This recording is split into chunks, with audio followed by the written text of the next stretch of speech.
Okay, so we are 101A, towards the bottom. Whoa. So Shmuel had the statement in the beginning of the Gemara that even if the flower offerings and libations are pure, not impure, you could still redeem them. So now we brought this brisa against Shmuel, and we said, even though Shmuel knew of this brisa, he still said what he said. And now we're up to the explanation. His explanation is,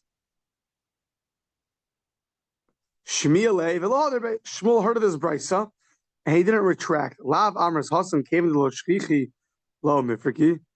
Is it not because over there he said, over there the explanation was that things that are not so common, like we explained, they didn't let you redeem, they didn't let you remove its sanctity. So hachanami, kaven the shchichi mumin de pasli bebehema the afilu bedukin shebeayin nami pasli hilkach lo shchichi.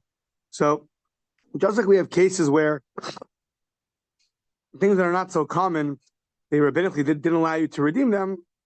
So to animals, it's often that they get blemishes, and the animal gets blemished. Even a blemish in the eye invalidates the animal.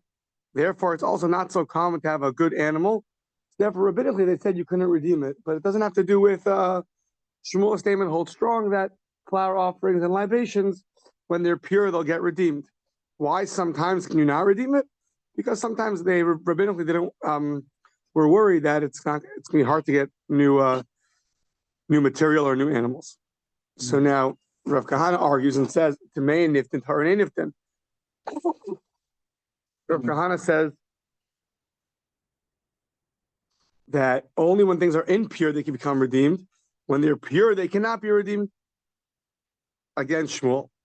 Rav Oshi says the same thing. Things when they're impure, the libations, the flower offerings, they can be redeemed. Taranei Niftin, when they're pure, they can't be redeemed. Even if they're pure, they could be redeemed. So this version of Rav Oshia, so that's like Shmuel. Rabbi Elazar Omer, Kulan Tmein.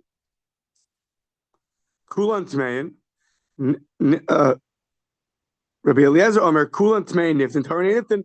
When things are impure, then they can be redeemed. But as long as they're pure, they can't be redeemed. Except for except for the tenth of an ephah flower offering of a sinner. Shehare Amra Torah mechataso al chataso. So the Torah says from his offering upon his offering, meaning Rashi explains that the sinner will sometimes set aside an offering when he is very wealthy, and then by the time it comes to bring it, he'll sin, and he'll need to bring an offering according to his wealth, and he's much wealthier. But then he'll let's say he goes down, the stock market goes down, and he can't afford it. So he's able to bring a bird or a flower offering. And on the other hand, let's say he's very poor and he sets aside a flower. He can only bring a flower offering, but then he wins. The lottery, exactly. So he wins the lottery. So now you can now redeem that flower offering, remove its sanctity, and go buy yourself a nice animal. So that's the case where even he'll agree that you can redeem things that are pure in the event that he won the lottery and has to bring an animal and not a flower offering. But other than that, he still disagrees with Shmuel and says that if things are pure, cannot be redeemed. Now, Rav Oshia says, Shamati, I heard that Pigel b'mincha l'Rabbi Shimon eino metame tumas ochlin. So it doesn't take up a lot of our time now. Rav Oshia says that I heard that if someone does pigel by a flower offering, so when he does, let's say the kmitza, he has in mind to consume either him or the altar, the flower at the wrong time in the wrong place. So Rav Oshia heard that according to Shimon, which we'll see in a second why, such an invalidation now makes that the food is not susceptible to becoming impure. We have to see why. Why can't it become? If it's food, it's food. Why can't it be susceptible to becoming impure? So, Eino Mitame Tumas Oakland. It won't be susceptible to getting the impurity that foods generally get. Now, here's why. The Tanan, it says in the Mishnah, Ha'orla. So you have orla, the tree that you can't touch for you can't use for 3 years. The Kilaya, Karen, next page, or prohibited mixtures in a vineyard, or Shor HaNiskal. So this is an ox that there's a wild ox after a few times, a wild ox that killed somebody. So it gets after it's sentenced, after it's been taken to court and sentenced. So this ox is prohibited from getting any benefit from. And Egla Arufa, or the calf. Yeah, 101b, yeah. And the calf, the Egla Arufa, that we have to break its neck when you find the corpse in between two cities. That's also prohibited from getting any benefit from. And Tzipori Mitzora, the birds of a Mitzora, after they're shechted, are also prohibited from getting any benefit from. And Peter Rechem, a Peter Chamor, the firstborn chamor that you have to redeem, and basar b'chalav, and meat and milk, are all kulam mitamin tumas ochlan. According to the first opinion, even though these things are prohibited from getting benefit from, but you are allowed to, that they are susceptible to impurity.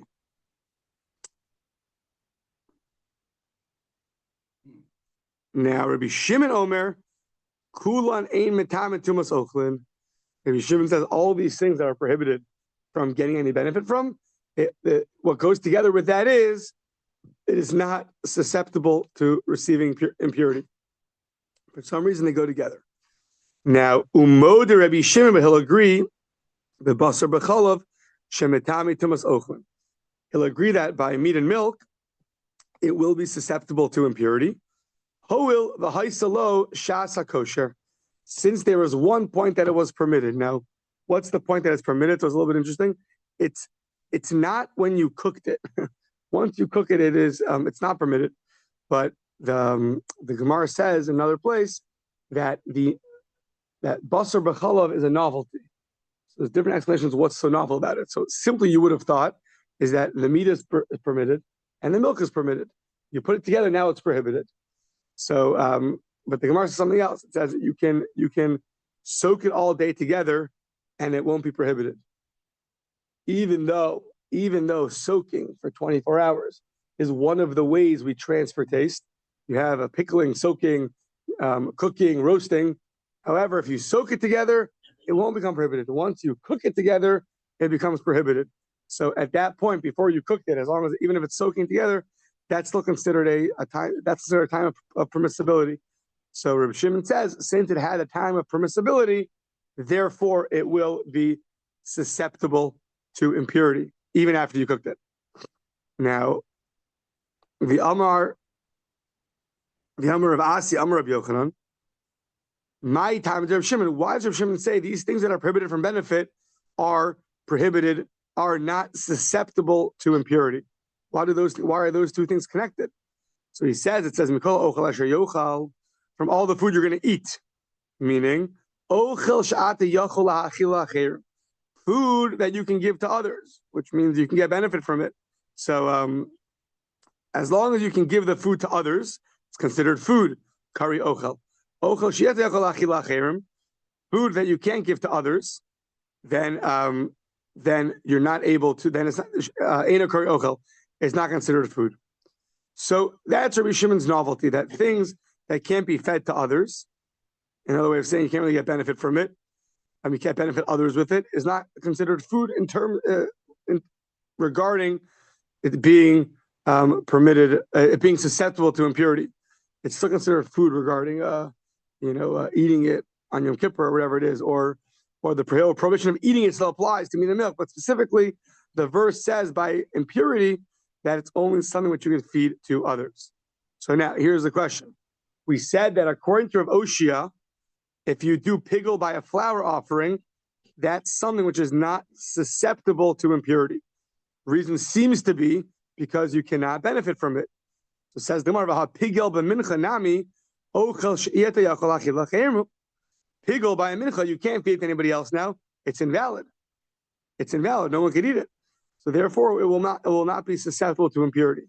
If that's true, so then basar b'chalav nami.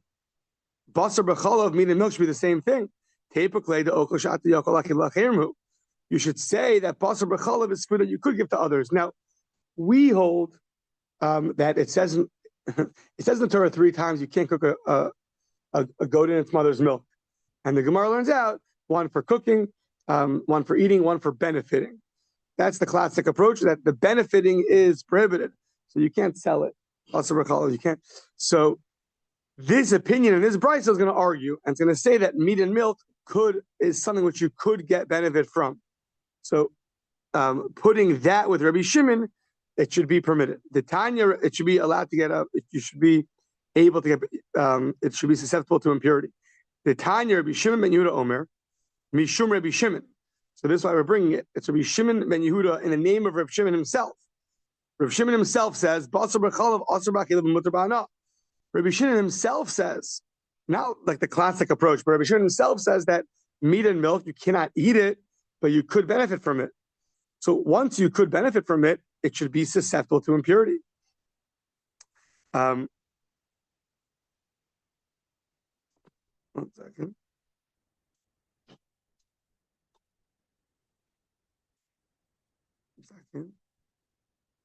Rabbi Shimon said before that meat and milk is something which you could, it is susceptible to impurity, because at one point it was permitted.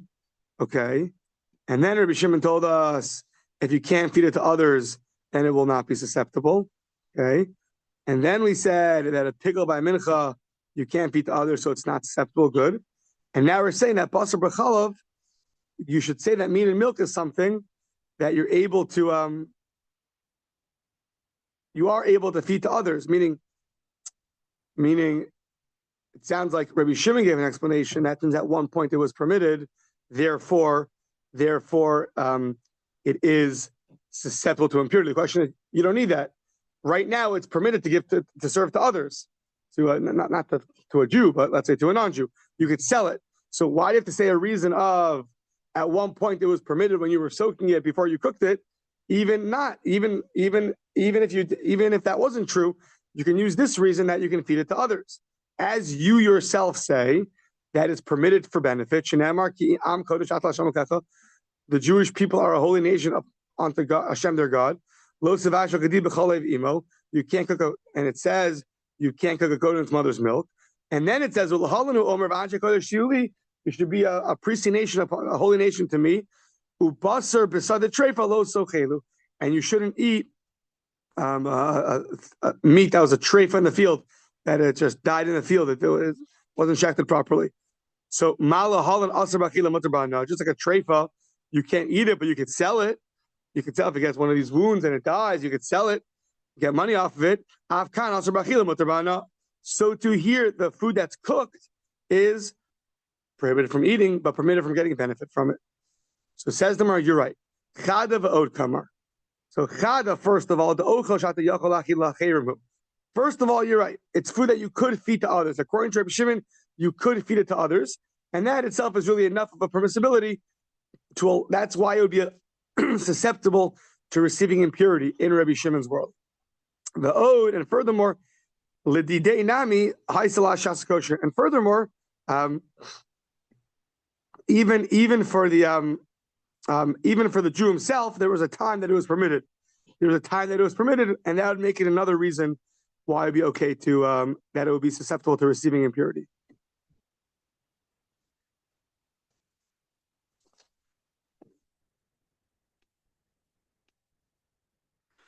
But other things, for example, like an ox that got sentenced to death, so even before it ever gored, it's a live animal. A live animal is prohibited, right? You have to slaughter it. So an animal that's alive, let's say an ox that's alive before it gores anybody, right now it's prohibited.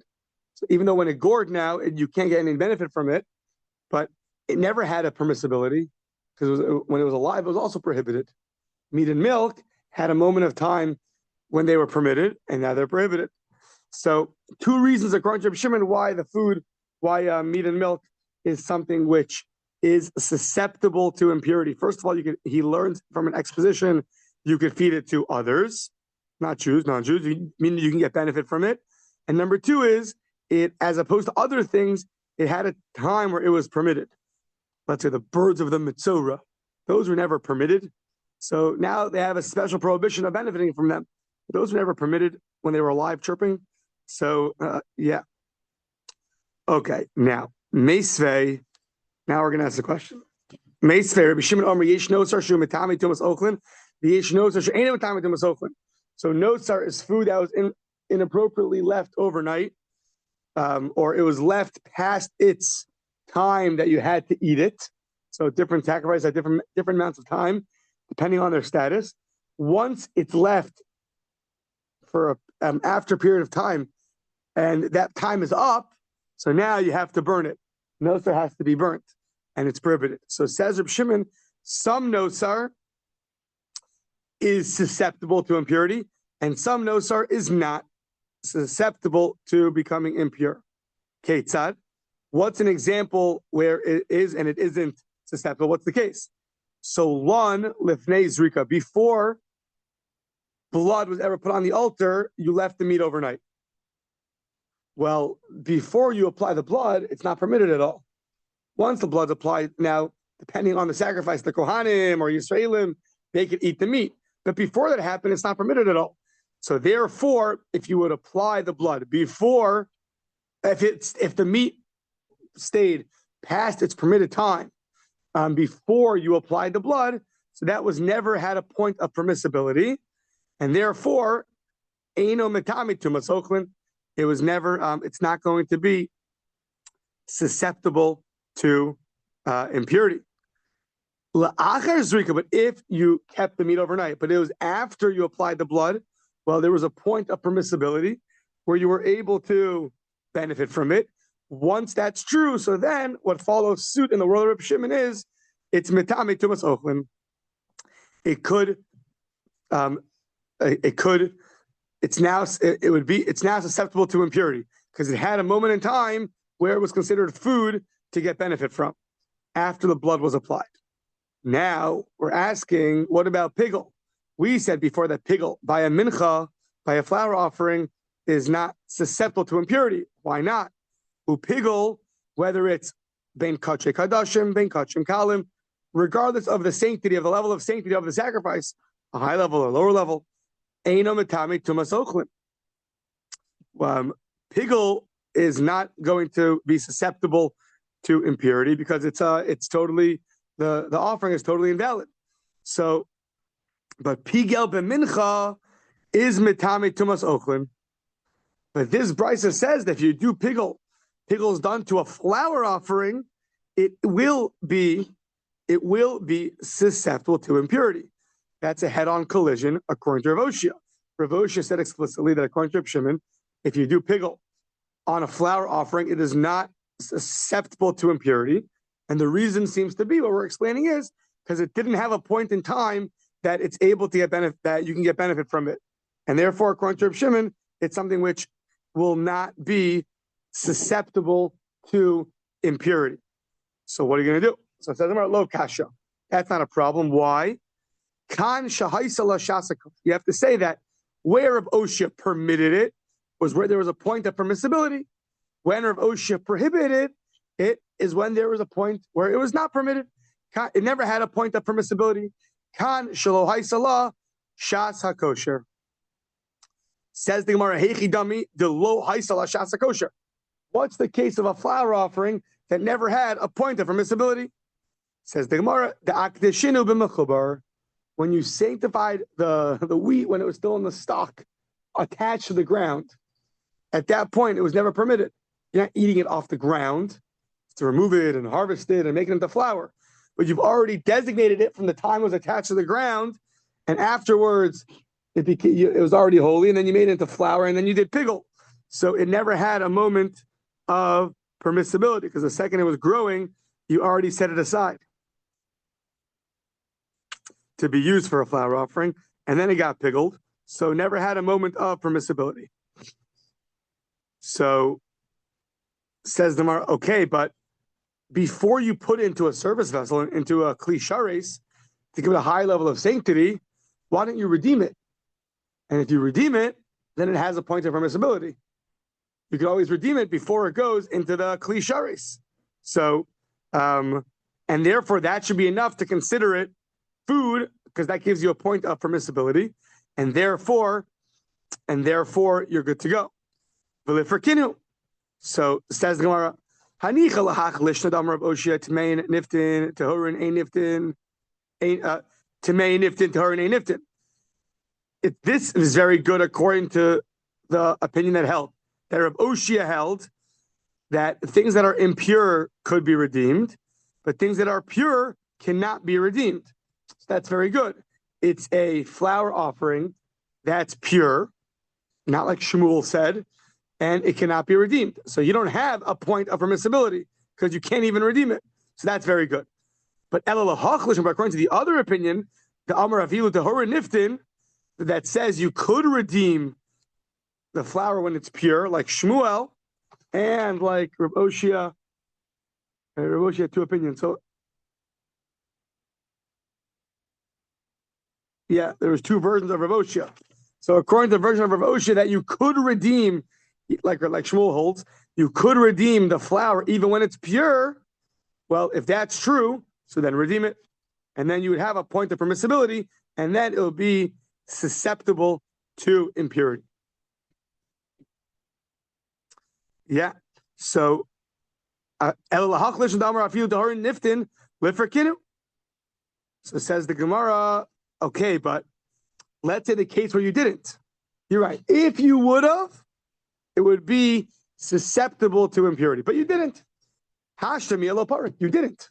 You didn't redeem it. So it never had. You designated it to be holy the time it was growing. You can't benefit from it over there. By the time you could benefit from it already, the flour that you're going to consume, it's already pickled. So now you can't consume it. So at no point did it have a point of permissibility. Now says the Gemara, but hold on. We have another concept that sometimes if things could be redeemed, they're already going to have a status as if they were redeemed, right? They're not excluded.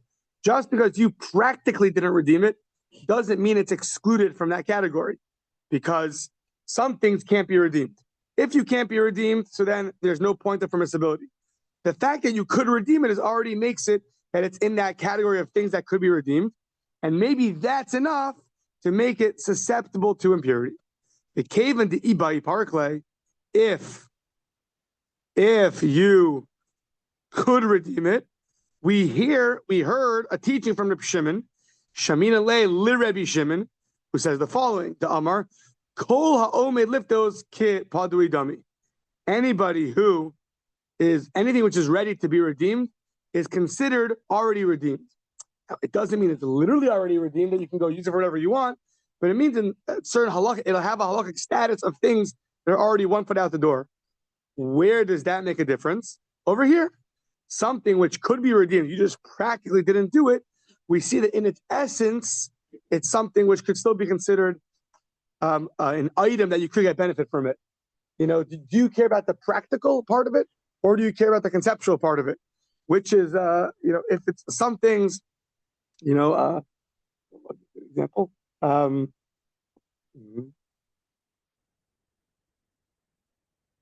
You're going shopping or something. So I have my shopping cart, and you have your shopping cart. Now I took a food that was the last one on the shelf, right? I didn't pay for it yet. I'm still in line. So you go over, take it from my cart, put it into your cart. And you said, but you didn't pay for it yet. Who said it's yours? It still belongs to the store. So it belongs to the store. You can have it. So what are they going to tell you? Yeah, but when it's in someone's cart, that's already enough. It's like he already paid for it in terms of it being his. You view it as his. He didn't pay for it. It doesn't belong to me. It belongs to the store. So sometimes, sometimes if it could be redeemed, you already see it's on a lower level as opposed to things that can never be redeemed. So according to this, that it could be redeemed, first of all, and second of all, Reb Shimon, that if it could be redeemed, it's like it's already redeemed.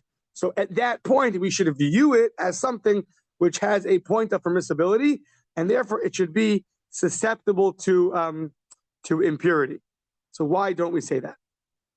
Where do we find, the Rabbi Shimon says something which could be redeemed is considered like it's redeemed. What's our proof that we say that? The Tanya in the following case of a para aduma. So it says, the Tanya, Rabbi Shimon Omer, para mitame tumas ochlin. The para, the cow, the red heifer, it's mitame tumas ochlin. Now, 1 second. It has sanctity, and you can't get benefit from it. But there was a point of permissibility. What was the point of the red heifer's permissibility that makes it that it's something which is susceptible to becoming impure? Again, Rabbi Shimon says, para, this para, the red heifer, niftes al gav marachta. Even when it's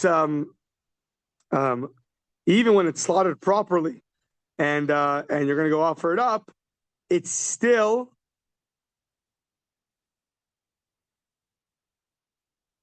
meaning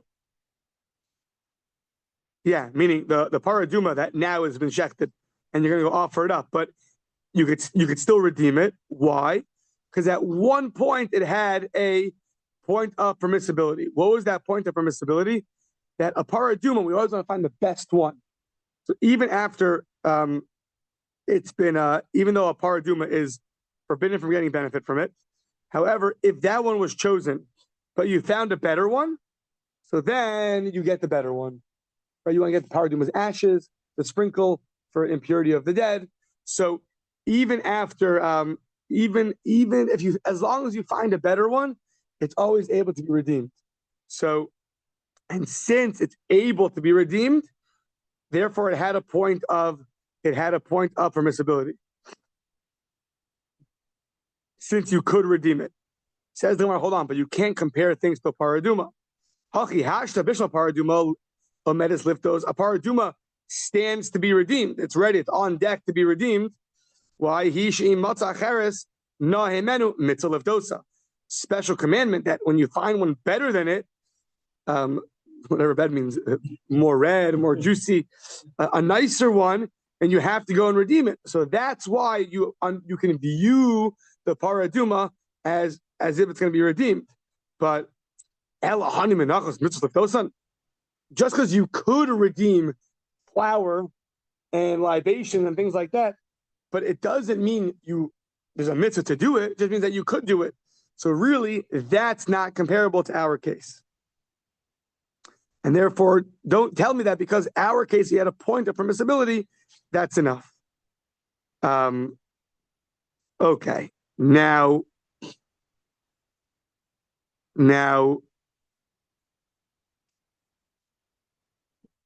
we said before that Reb Shimon said there was an example of no sar left overnight that it had a point of permissibility. That's if it was left overnight after the blood was thrown, that has a point of permissibility. And we also said that if the blood was not thrown yet, and you left the meat overnight, then it never had a point of permissibility. So now, on that point, the ha-lan lifnei zrika. But 1 second, why don't we compare this idea of having a point of permissibility to be redeemed is as if you redeemed it? Say the same thing. Having a point of ability to throw blood, place blood onto the altar, is as if it's already been put on the altar. And that should give the meat that was left overnight, even before the blood was thrown or put on the altar, as long as it could have been placed on the altar, you should view it right now as if it's already been placed. Why don't you say that? V'halan lifnei zrika the mitzvah mizraki. V'ibai zarik, you could have put it on. Vikatani, and you taught me the aimatami to masochlin, that it's not going to be susceptible to impurity. Why not?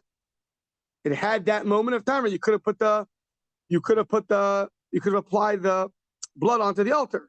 So right now we're making an assumption that redeeming something is similar to placing the blood on the altar.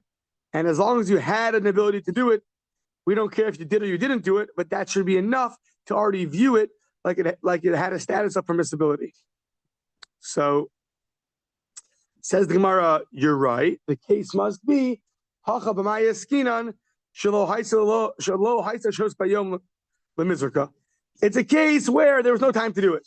There was no time to put the blood on. Aval haiselo, if you would have had time to do it, aval haiselo shehus b'yom. What would happen? Mitames tumas ochlin. What do you want to tell me? It would, since it had a potential to be permitted. Therefore, it'll be susceptible to impurity. If that's true, then adatani lon la'achar zrika. Then whenever you can distinguish better, you distinguish better. Whenever you can break it down better, you break it down better. So the two examples Rav Shimon said was if you leave the food overnight after the blood was applied on the altar, and if you leave the food overnight before the blood was applied on the altar. But now that you made another distinction that even before the blood was put on the altar, there's another distinction. If you had time to put it on the altar, that's already enough to make it considered susceptible to impurity. And if you didn't have enough time to put it on the altar, that makes it that it is not susceptible to impurity. So if you can break something down to show you when is it considered susceptible to impurity and when not, why did you choose the two categories were after the blood was applied and before the blood was applied? You left the meat overnight after it was applied, then it is considered food and it will be susceptible to impurity. That's one.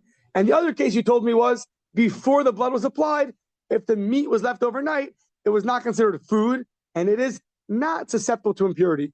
So that was category A, category B. But hold on, within category B, you just broke it down even better. You told me before the blood was thrown, there's potential. As long as I had time in my day to put the blood on, that's enough to be susceptible to impurity.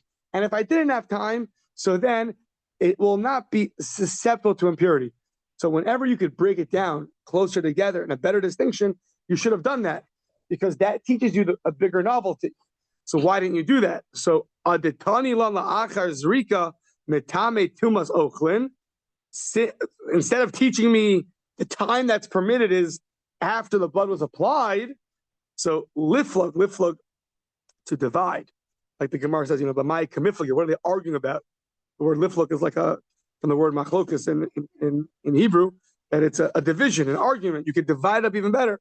So liflug bidida, divide up in itself in category B. You have two more distinctions. So the medvar mamurim shilohai silo shas bayo. I should have told you at the time where it's considered not susceptible to impurity is when there was no time in the day to apply the blood. If you had time in the day to apply the blood, so then it's considered susceptible to impurity. You are metame tumas ochlin. Okay, so to that we say hachanami. You're right. Hachanami kamar lon kodem sheyira lezrika eino metame tumas ochlin, and leachar sheyira lezrika metame tumas ochlin. You're right. What you have to say is the correct thing to say would be that if it was left overnight before a point where you could have put it on the altar, then you're right. Then it's not considered a food in terms of it being susceptible to impurity.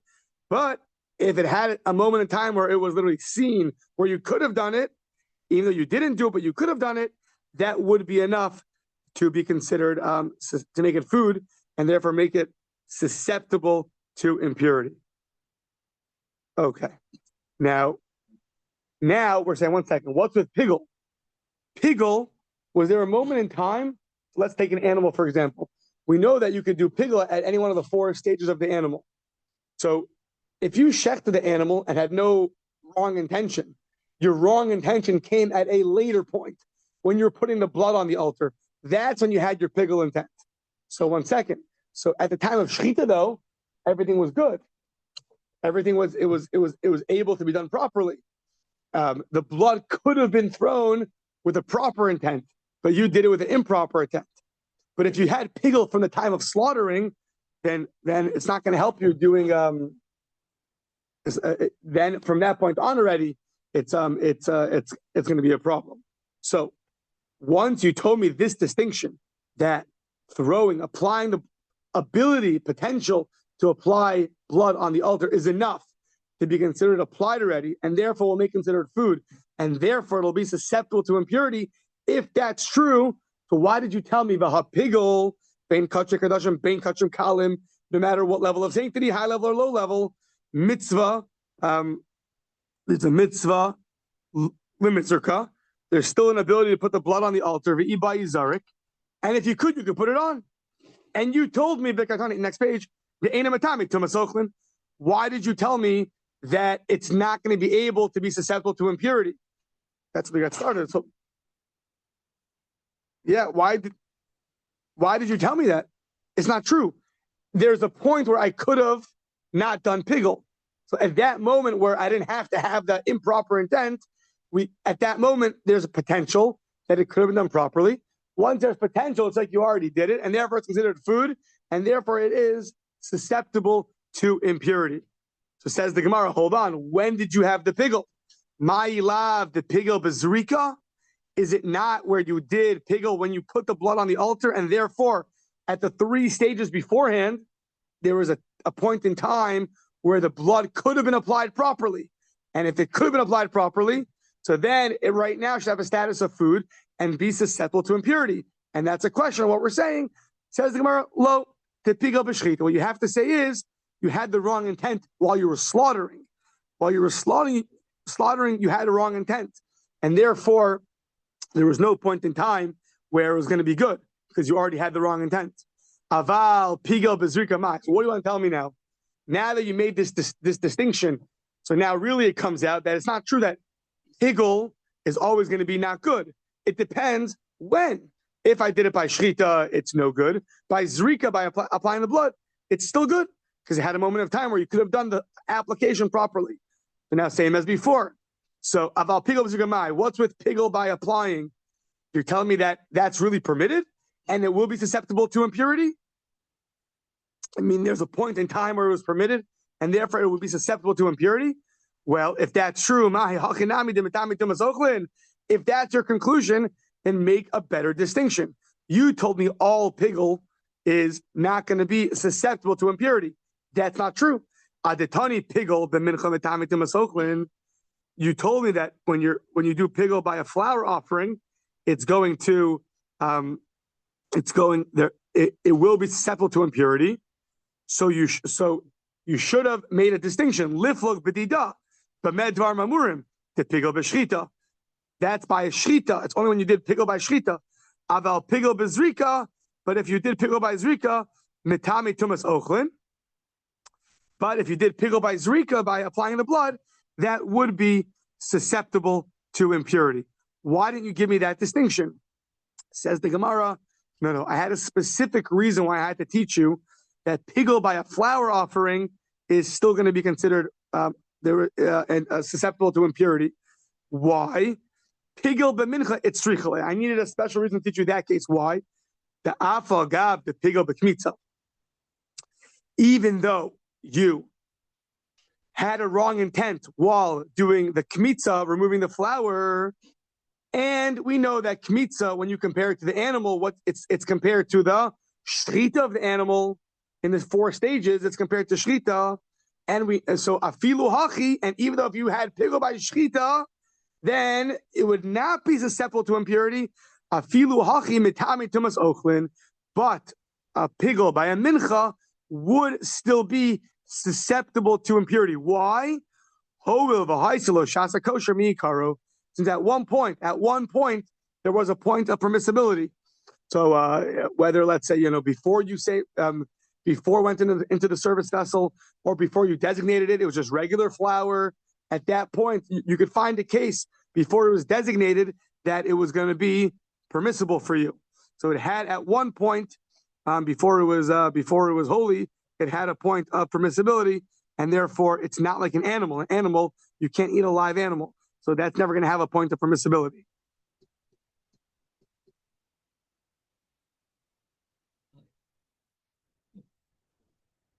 Oh, today's Monday. Okay, we'll stop here.